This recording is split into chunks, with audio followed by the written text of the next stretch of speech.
Swami Mahavanam Saraswati is a gifted classical yoga teacher belonging to Bihar School of Yoga, Munger, and Bihar Yog Bharati, a deemed university.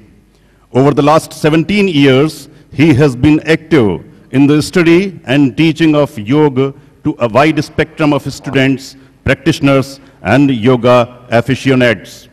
Swami Mahavanam Saraswati has also studied the highest philosophies of life, that is Yoga, Vedanta, and Tantra, and their practical possibilities for self-development. He has visited nearly each and every corner of India to guide people of different societies, communities, and religions about these philosophies and their purpose in their lives. It is a matter of immense pride for divine wellness to have the services of a yoga teacher like Swami Mahavanam Saraswati, who is well versed and authoritative in his skill and wisdom. We are sure that you would enjoy learning yoga under his able guidance and find his teaching techniques and the wide understanding of the subject immensely useful. Please welcome Swami Mahavanam Saraswati with a big round of applause. Hari Om Tat Sat. Please repeat after me. Hari Om Tat Sat. Please speak loudly. Hari Om Tat Sat.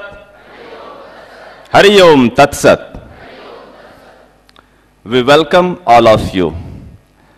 And we begin the session with the Shanti part. So please prepare yourself and sit comfortably on the chair. Make sure that your head, neck, and spine remains in one straight line. Eyes gently closed. Hands on the knees or in a lap as you feel comfortable. You should be completely comfortable, still, and easeful.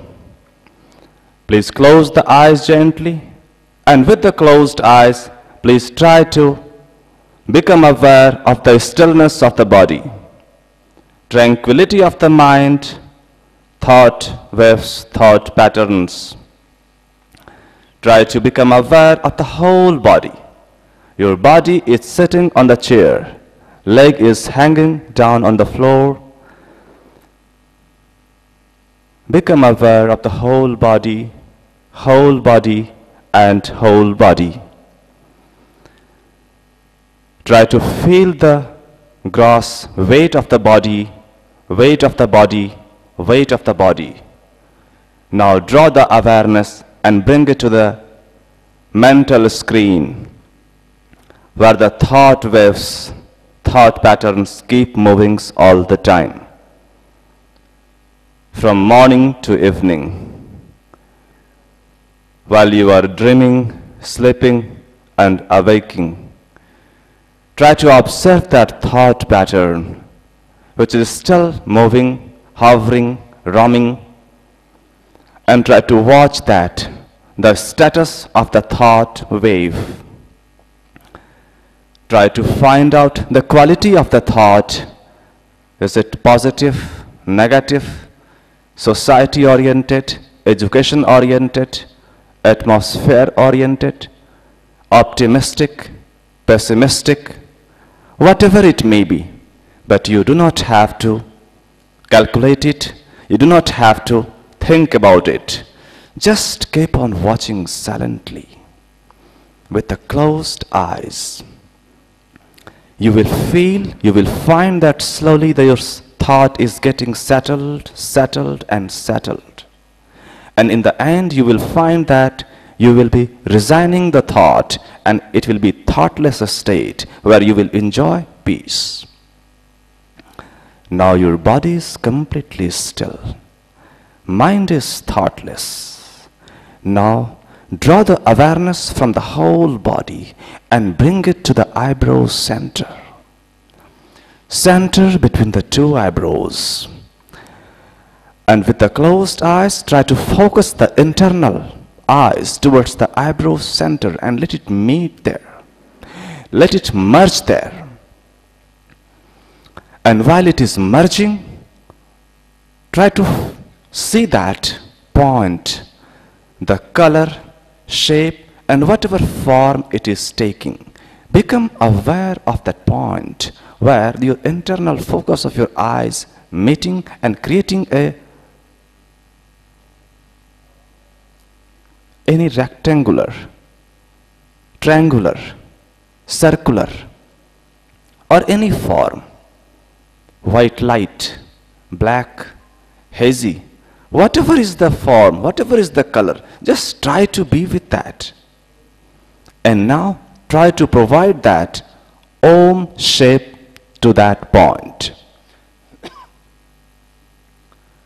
And try to make yourself one with that unity.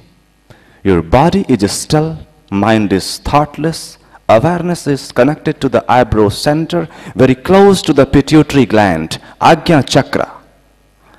And you are creating there, visualizing there, Om Mantra. You are united with yourself.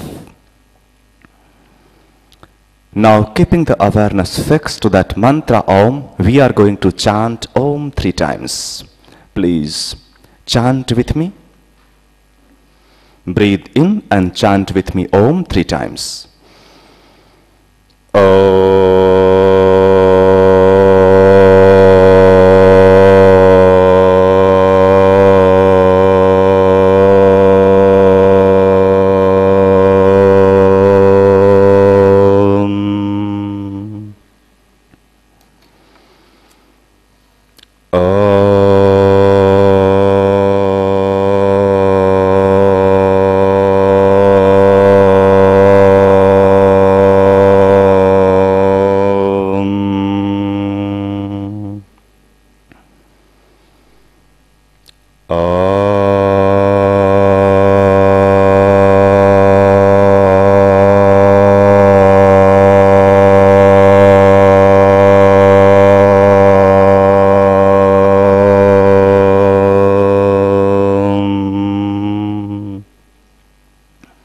Please repeat the Shanty Mantra after me. Om Sahana Vavatu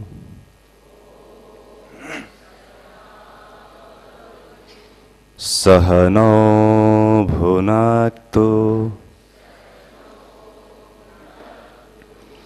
Saha Viryam Karavavahe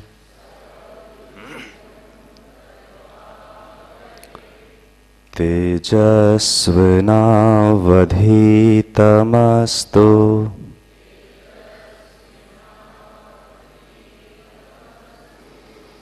Om Shanti Shanti Shanti.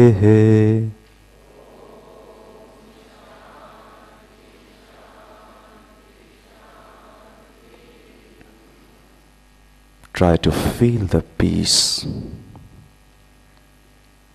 the pin drop silent.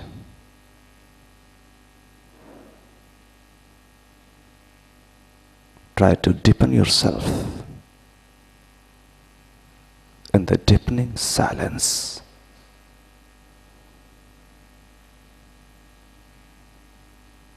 Now slowly try to externalize yourself. Become aware of your physical body,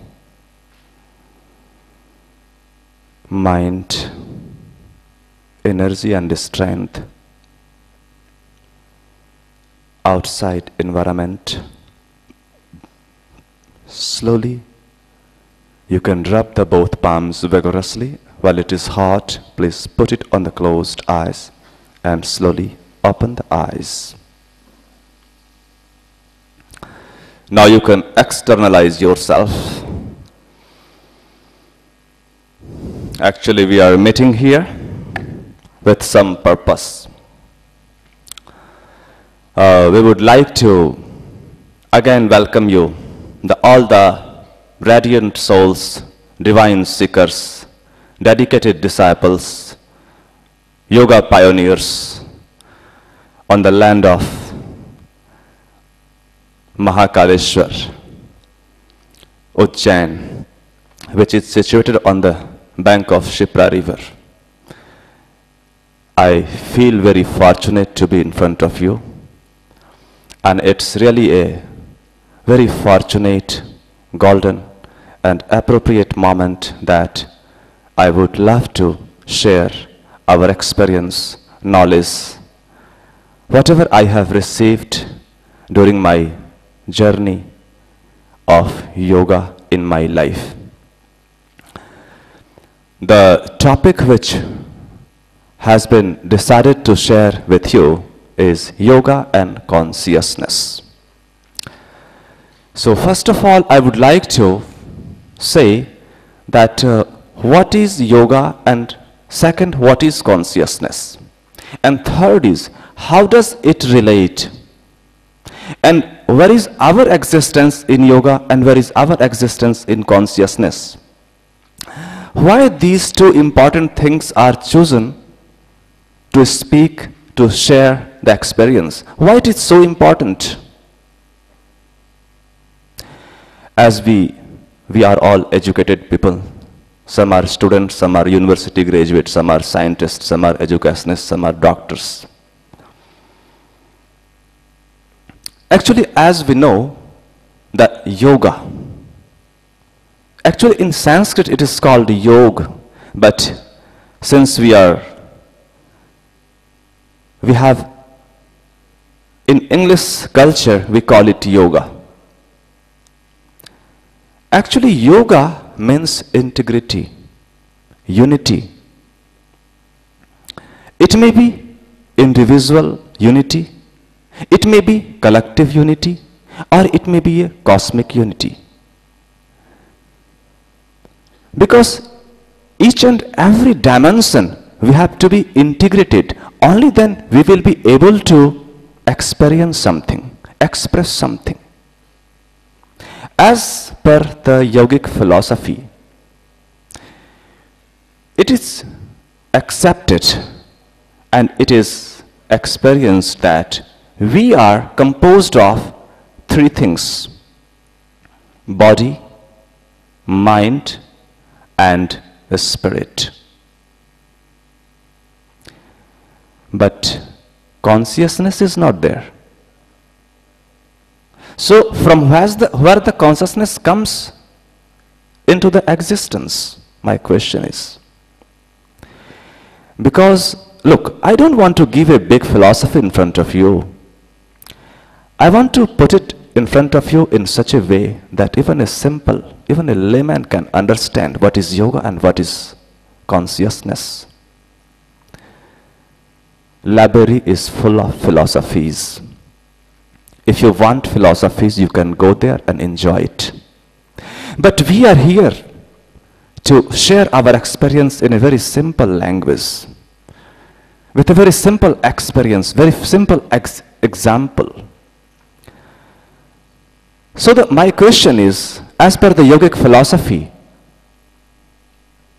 our body is composed of mind, body, and spirit. Body means physical body. And I would tell you, suppose if we separate the body, mind, and spirit, suppose it is my body. If we take the physical body away, mental body away, and the spirit away, will I find any consciousness, or will consciousness will be dissolved, finished? What will happen?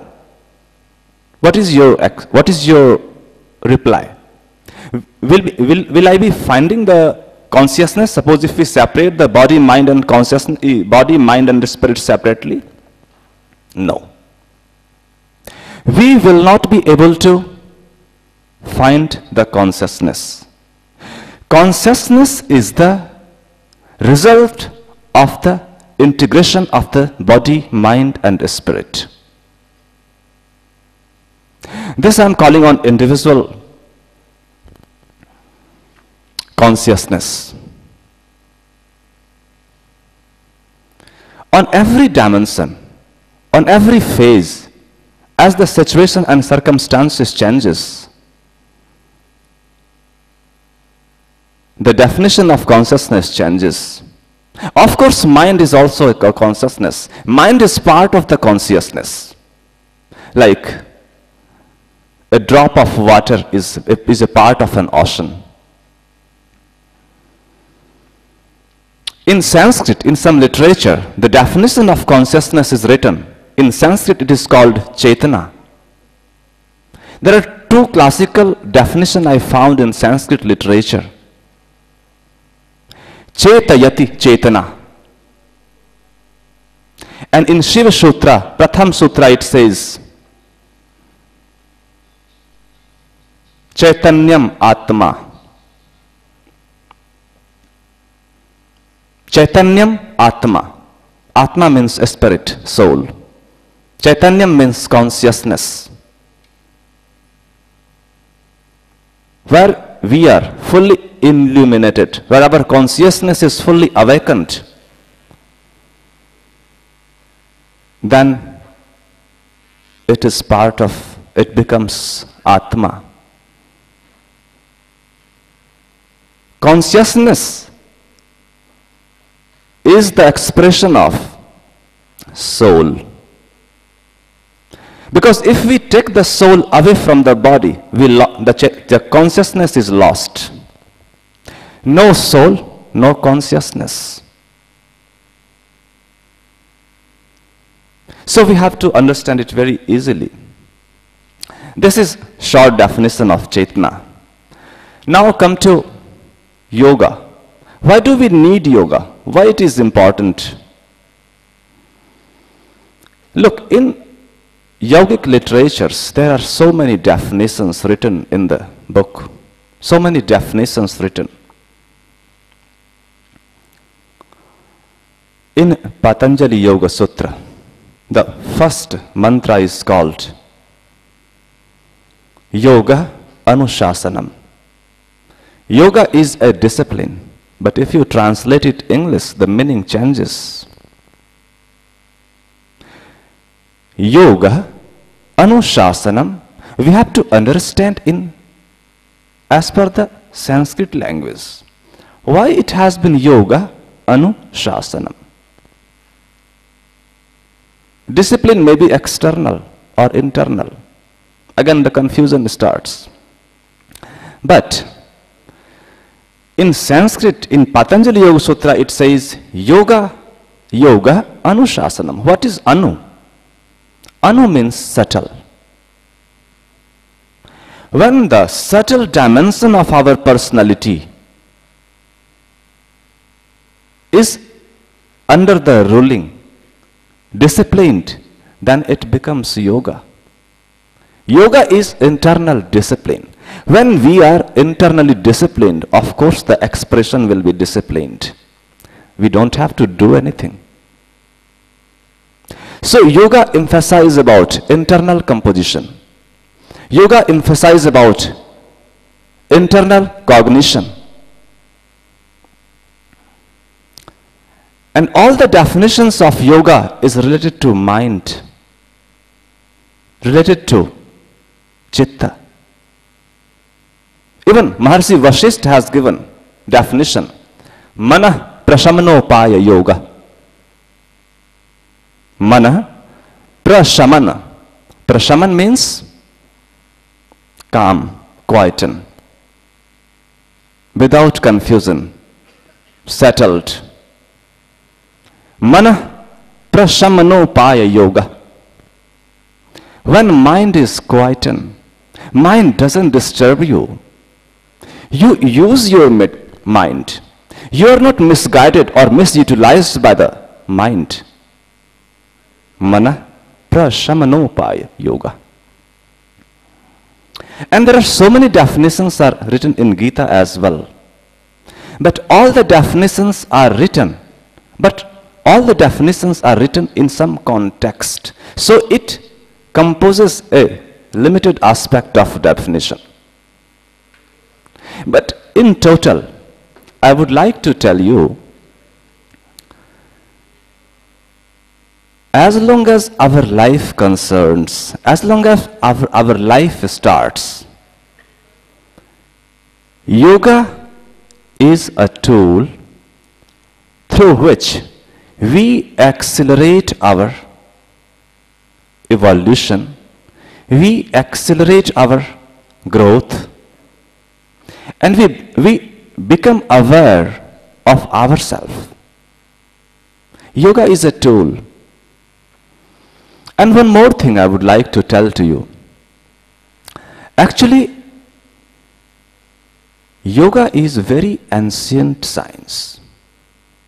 Yoga is very ancient. I don't know what happened in the middle. Again, we are restarting and trying to know it with a new angle, because I don't know the exact event what happened in the history, in the past.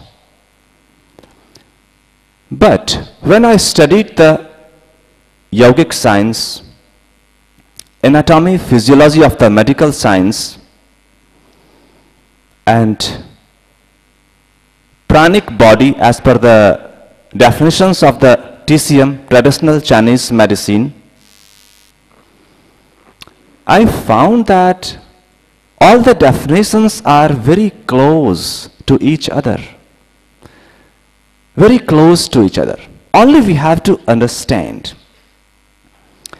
the definition of yoga about the body. Because when we say body, body means only physical body. That is the idea we get it. But in yoga, when we speak body, it has 5 layers. Physical body, mental body, pranic body, intuitional body, and bliss body. And all the consciousness is being expressed in the different realms of the body. And one thing more, consciousness is infinite. Infinite.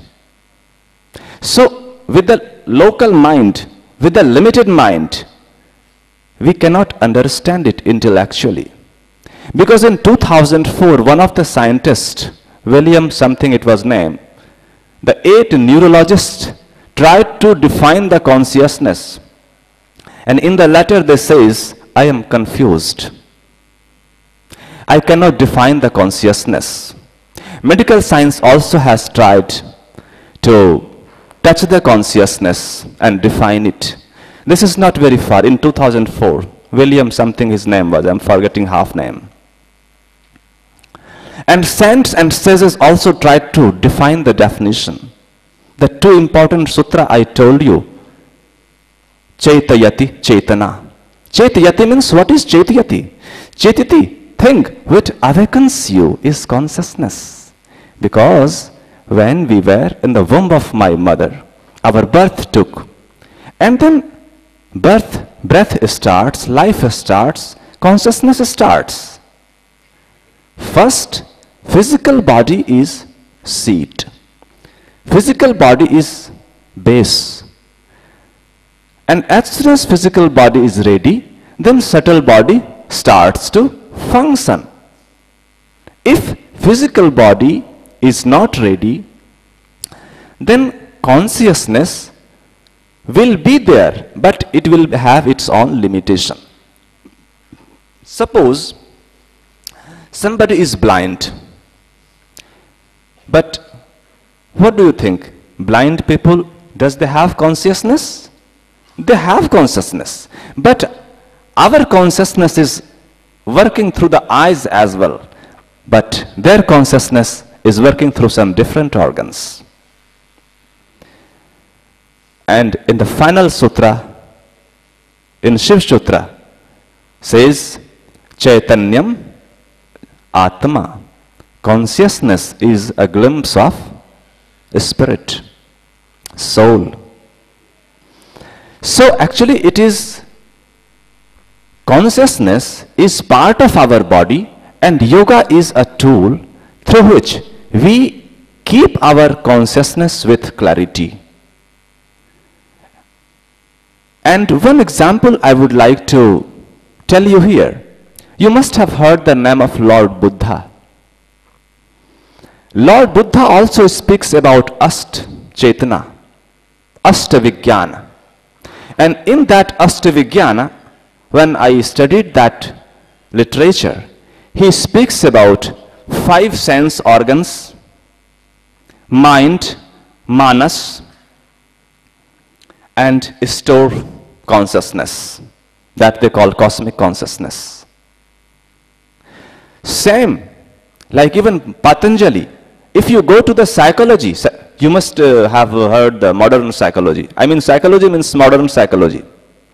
Modern psychology defines and divides consciousness in three: conscious, subconscious, and unconscious. Conscious is external. The subconscious is dreaming mind, and unconscious is the dormant mind. Please go one step ahead. Now what yoga psychology says, what yoga science says? Yoga science says that mind, it has 4: conscious, subconscious, unconscious, and supraconscious, that is Turiya. So, because if we have to understand the consciousness, we have to make it in limitation. Suppose as per the medical science, we know that there are infinite of cells in our body. But when we study medical science, they say there are certain kinds of cells. Because infinite cells, we cannot study, we cannot look, we cannot do anything. So, for the study, for the understanding, we have to do some conventional borderline we have to make. So, to understand this infinite consciousness, we have to come to the gross, we have to be to the gross level and start with the physical body. That yoga says Annamaya Kosh. So, when the consciousness works through the physical body, that is the gross consciousness. Because consciousness is from gross to subtle. And since we are very much aware of the gross, very much aware, we can see and touch the gross thing, we can start our journey from gross, and slowly we can try to understand the subtle aspect of the consciousness. Because if the scientist is confused, how we can understand it? But there is some ways, some knack, some techniques through which we can try to understand what consciousness is. And when we understand the gross level of consciousness, then go little more deeper. Mind, thought waves. This is called Manomaya Kosh in yogic terminology. Even on the mind, sometimes our consciousness is hazy, sometimes crazy, sometimes anger, sometimes crystal clear and happy. And it works on the mental screen as well. Now come one step more ahead. That is called Pranamaya Kosh. The consciousness and energy works here together. Because if you study advanced yogic techniques, you will find that in some sadhana, the energy is accepted, and in some sadhana, the consciousness is accepted. But they influence each other somehow, and they are not two. It is not separable, it is together. Only thing that the different streams, different people of different discipline understand it their own way. But there is no difference. Even energy is a consciousness, and consciousness is energy. And the Pranamaya Kosh, very easy to understand. You can observe yourself and feel that sometimes you will feel fully fit and happy, energetic, strong, and you will feel strength in your body. That is the realms of energy in your body. Sometimes you are so exhausted and weak, even you are not able to speak and express properly. Your consciousness wants to rest in unconscious mind. You want rest. Energy is utilized, needs rest. So that you can understand that consciousness is connected closely to the pranamaya kosha. And then take one step ahead to that. That is called Vijnanamaya kosha. But how to understand this Vijnanamaya kosha? Is there any pathological test? Is there any scientific instrument we can show you the Vijnanamaya kosha, where, how, and how you can realize it? Do the doctors has any answer and reply for the Vijnanamaya kosha? No. Medical science is a science of gross body. And 20 or 25 years ago, medical science has accepted mind hardly. And medical science has to study and research and has to complete a long journey to understand all these layers of the body. But I would like to give you a hint to understand the Vijnanamaya kosha. How we can understand it? How we can feel it? For a layman, how we know this is closer to the Vijnanamaya kosha? We all know. We all know it. We go through it every day sometimes. I would tell you, you must have seen dreams. You must have dream experience. In dream, your eyes are closed. Do you have open eyes in the dream or closed eyes? Huh? Closed eyes? Then in dream, while you dream, how do you see that sight, that event, that interaction? How do you see that? Which eyes are present there to show you the dream? Because your eyes are closed, retina is closed, it is not interacting. So where that light comes, where that vision comes, from where that event comes, that is hint. That is not Vijnanamaya kosha. That is not. That is the door of Vijnanamaya kosha.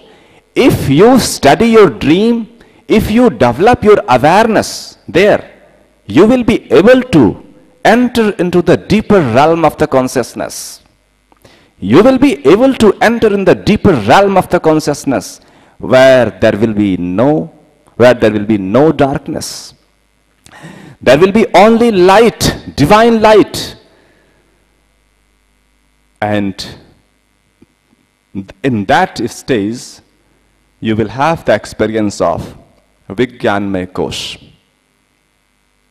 And when you are fully connected, when you have a completely in rapport with the intuitional body, when you are accustomed, tuned, when there is no effort to be in the state of Vijnanamaya kosha, then the bliss body, Anandamaya kosha, is the result of the Vijnanamaya kosha. And in that Vijnanamaya kosha, your individual consciousness becomes full. Here, your individual journey completes. But it is not the final completeness. It is not. When your individual consciousness gets completed, then it starts to make relationship with the collective consciousness. Because I think you are all a student of yoga. You must have experience of yoga and dhyana, meditation. I think you have experience of guided meditation. But I don't know whether you know or not advanced meditation, where there is no words. Only Guru sits in meditation and disciple comes and sits and let the both consciousness merge together. I have seen that experience where there is no word. a meditation master sits and meditates, and the hundreds of disciples sits and just meditates and try to connect with the individual consciousness to the consciousness of Guru and collectively. That is called collective consciousness. There is no word to tell you something. There is no word to guide you something. That is collective consciousness. And once the collective consciousness is established, once the unity is met, then we try to connect with the cosmic consciousness. Because consciousness is not a small thing, it's not a limited thing. It is unlimited, it is infinite. So, but don't try to jump like a monkey and break your head and leg. Because if you want to do something, you have to go stepwise. Even I cannot jump, and nobody should jump until we are a monkey. Because we have to go stepwise. And one thing more I would like to tell, since Patanjali Yoga Sutra is very popular in these days. And really, Maharishi Patanjali, his aphorism is complete in itself. And in 196 sutras, he explains everything, Why Maharishi Patanjali has explained about Ashtanga Yoga, Raj Yoga?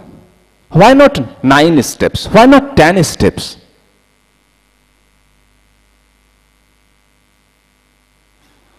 What is the reason? Why there is only 8 steps in Maharishi Patanjali's Ashtanga Yoga? Because Maharishi Patanjali was very much aware of the individual consciousness, social consciousness, and cosmic consciousness. Maharishi Patanjali's yoga is the culmination, is the integration of social, individual, and cosmic. You will find in Maharishi Patanjali's first and second step, yam and niyam. That is also part of the yoga. We learn few asanas and we say, this is Mr. and Mrs. Dr. Mahayogi. Asana is just a small part of yoga. Asana is a seat that there is a program going on. You entered into the gate and we offered you the seat. Please sit down. But the program is not finished yet. Asana is just a seat.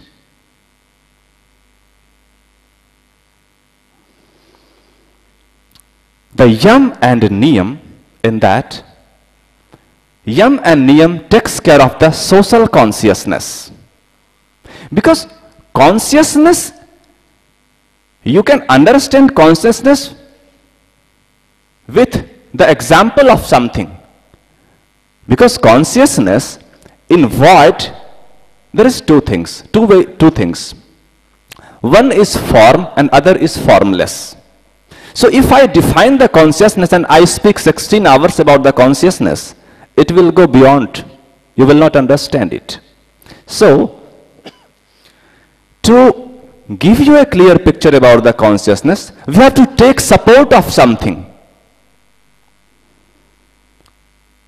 And Maharishi Patanjali was very much aware of the social health.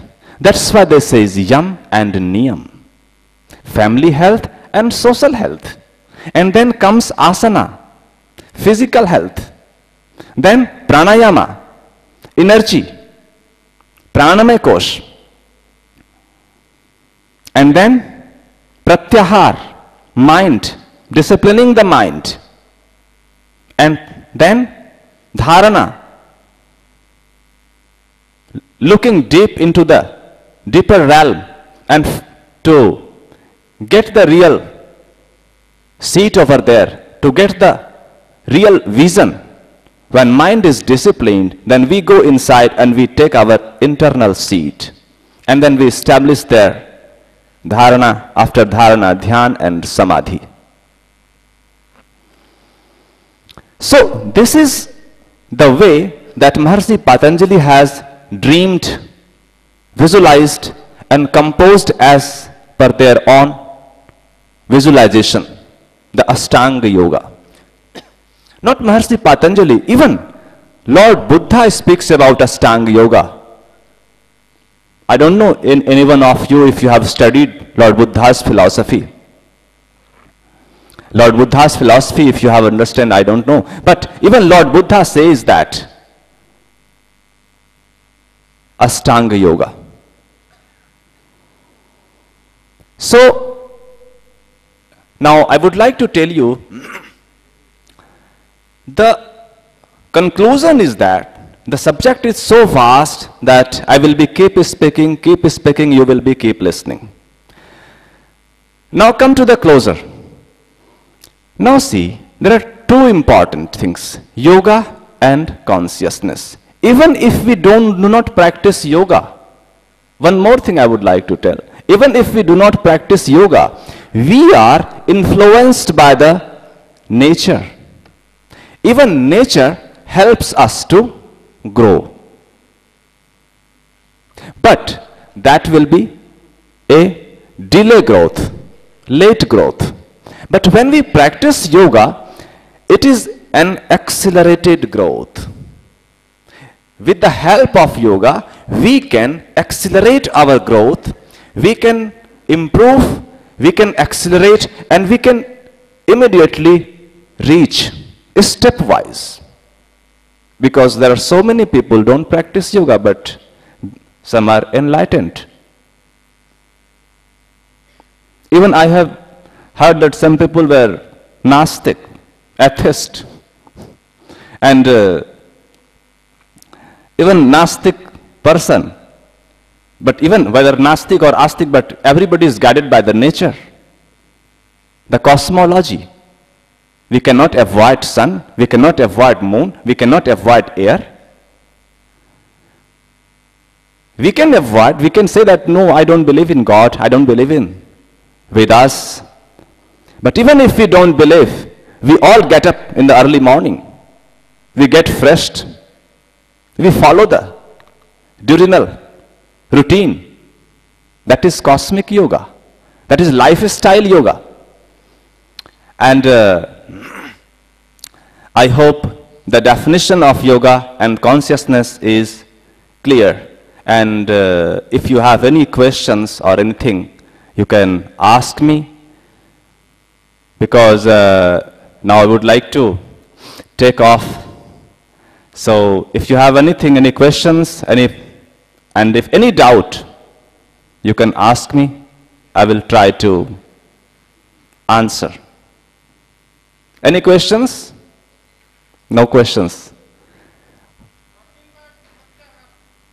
Sorry? Pratyahar. Pratyahar is a state, of Maharishi Patanjali's in Ashtanga Yoga. In Pratyahar, we disconnect from outside and we try to internalize the mind. And we go inside. Pratyahar is a method through which we start to discipline the mind. Up to Pratyahar, the yoga is external. But at the stage of Pratyahara, we try to connect and start the internal yoga. If you make the Sandhi Vichhed of Prati Ahara. Ahara means food of the senses. Prati means ulta, opposite. So in Pratyahar, we train, we teach our mind to go opposite to the senses. Means inside. So that is Pratyahara. Am I clear? Anything? Dharana and Dhyan. Very good. Actually, look. Dharana and dhyan, of course it is a very subtle stage of yoga, but what happens in dharana and dhyan? At the stage of pratyahar, we make an effort. We make an effort to internalize the mind. Once it is perfected, mind is internalized. Then Guru or some divine enlightener or nature or by intuition itself, it comes there some symbol, some light or some object which you have to establish it, you have to receive it. That is called dharana, dharan karna. And in dharan, when we dharan karte hain jab, then again the effort starts. And then we try to dhyana, try to go into dhyana, deeper realm. And once the effort is finished, the effort of making dhyana is stopped, then the samadhi appears. So dharana is trying to establish, trying to be with that object which we have received. Once we have established that, the dhyana starts. And when dhyana starts, when the effort is completely lost and I and you is lost, then it is samadhi. Am I clear?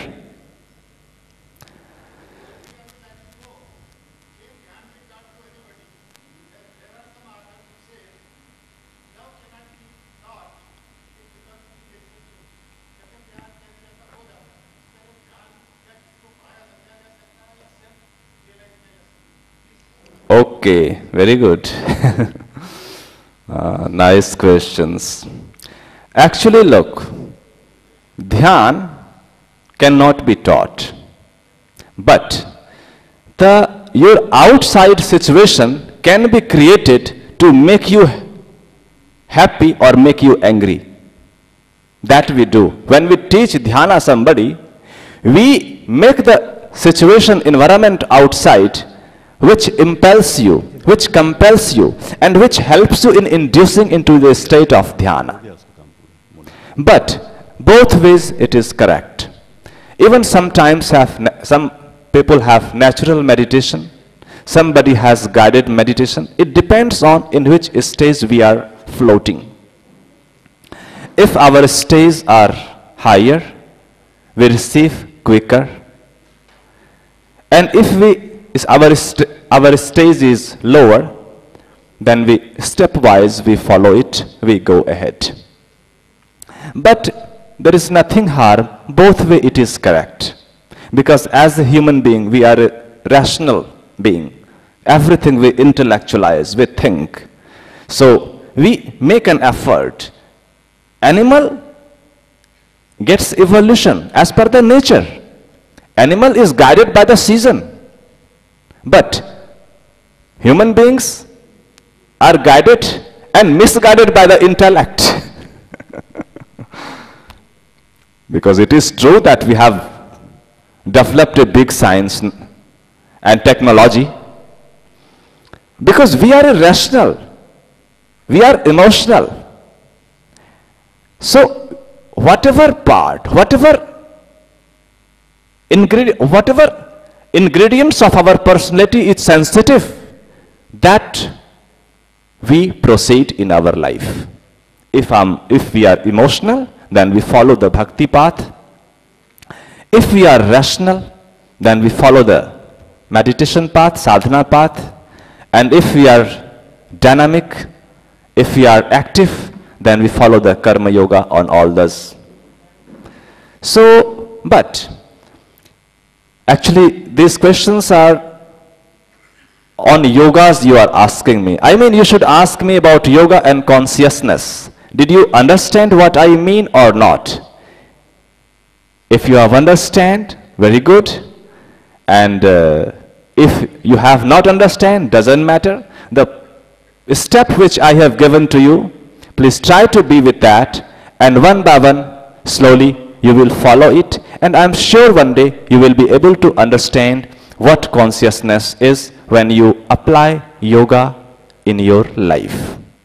And even if you don't apply yoga, the nature will compel you to apply yoga. That is ecological. Yes, बोलिए, आप कुछ बोल रहे थे?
ठीक है, अच्छा है, सही बोल रहे हैं आप.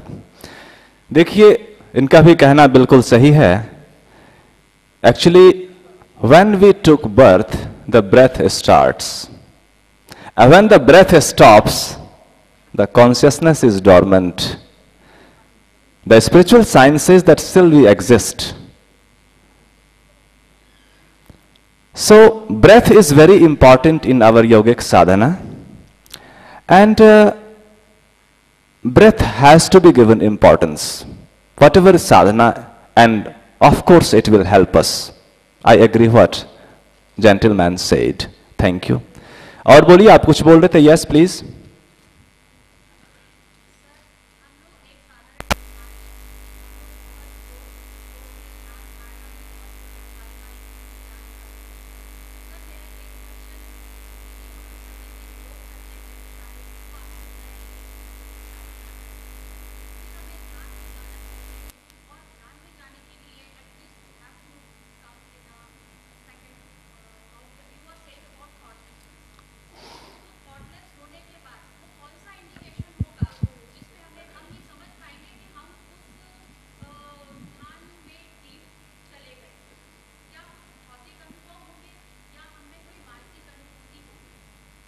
बैठ जाइए.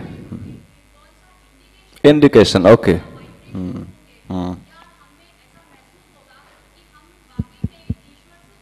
नहीं नहीं, ठीक है, बैठ जाइए.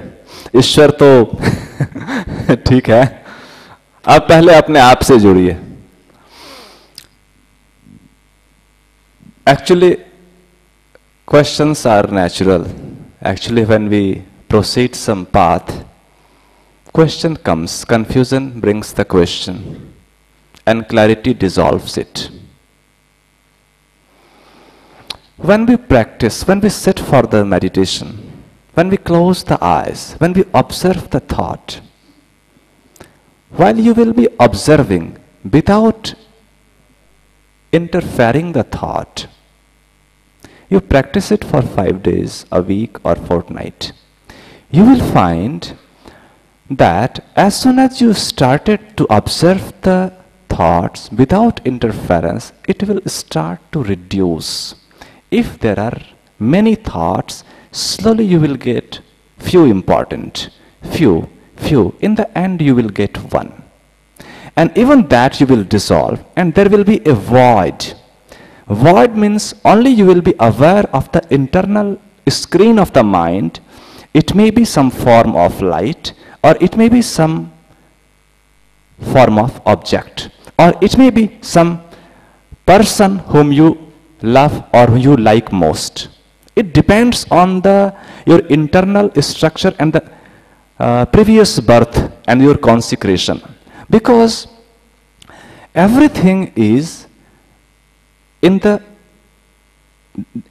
lying in the dormant consciousness. And once we start to awaken the consciousness through the meditation, the things starts coming. Your internal things are coming. You don't need to stop it. Sometimes you may be seeing that there is no thought, but after 2 days you may see that there are so many thoughts. But it has to be regularity. It has to be continued. Because Maharshi Patanjali says, Dirgha kalena nirantarya satkara sevito dridha bhumi. It is not a result of one day. Dirgha kaleen, matlab lambe samay tak. Dirgha kaleen nirantarya, continuously, satkara sevito dridha bhumi. Matlab that state is not attained in one day. You have to be regular. And even, I would say, if you are the busiest person of this world, even you don't need to go and sit for meditation. Whatever you do, keep observing yourself. And while you go to sleep at night, try to recall all the activities of the day from morning to the evening, 5 minutes, and go to sleep. And when you get up in the morning, 5 minutes, recall, make your plan, whole day's plan. What you are missing yesterday, what target you have completed. If 5 minutes sleeping time, 5 minutes getting up time, if you are regular, I think it also might help you in the path of yoga and meditation. Am I right? Am I clear? Okay. So I hope I'm taking too much time. So lots of questions also I have answered, and even if it is not clear, we can meet again, and whenever there is seminar, yoga, somehow, somewhere you will see me and we'll see you. So thank you very much to all the adhikaris, participants, organizers, and we wish you a happy and healthy journey on the path of yoga. Thank you very much. Hari Om Tat Sat. Thank you very much, Swami Mahavanam Saraswati ji, for your awesome deliberation on yoga and consciousness, and for solving the queries and anxieties of our delegates.